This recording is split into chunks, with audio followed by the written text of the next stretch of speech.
Gas ముద్దు బరువైనా, ఉప్పు పప్పులు పిరమైనా, కూరగాయల రేట్లు పెరిగినా, ఇల్లు కిరాయిలు పెంచినా, పెట్రోల్ రేట్లు మళ్ళీ మీదికి పోయినా, దేని రేటు పెరిగినా పెద్ద వార్తే కాదబ్బా. అవునా, అన్ని పెరగబట్టే ఏం చేస్తాం అని సప్పుడు కాకుండా ఊకుంటారు. కానీ గిదాని రేటు పెరిగిందంటే మాత్రం పక్క వార్తనే.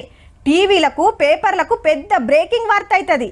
ప్రతిపక్షాలు మాట్లాడటానికి ఓ ముచ్చట దొరుకుతుంది.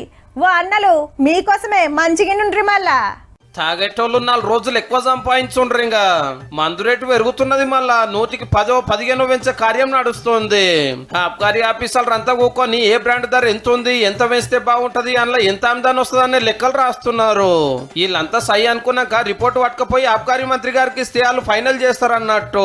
జూలై 1 కాంచెల్లి కొత్త రేట్లు ఉండొచ్చునని నడుస్తున్న ప్రచారము.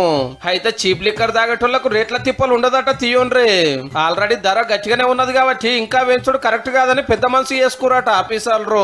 ఇక ఏ బ్రాండ్ మీద ఎంత పెరుగుతుంది, కోటర్కి ఎంత ఎక్కువ పెట్టాలి, ఆపేంది, ఫుల్ ఏంది అనేది రేపు తెలుస్తుంది. కానీ ఒక 2-3 వేల కోట్లు ఎక్కువ వస్తాయట గవర్నమెంట్ కు.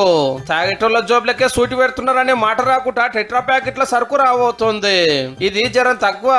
మిగిలే పైసలతోటి నీళ్ళ బాటలో ఇంత చుడవనో వస్తుంది. మంచిగా సూపు కూడా ముద్దుగా ఉంటది. ఏడంటే ఆడ రప్ప కొట్టవచ్చు.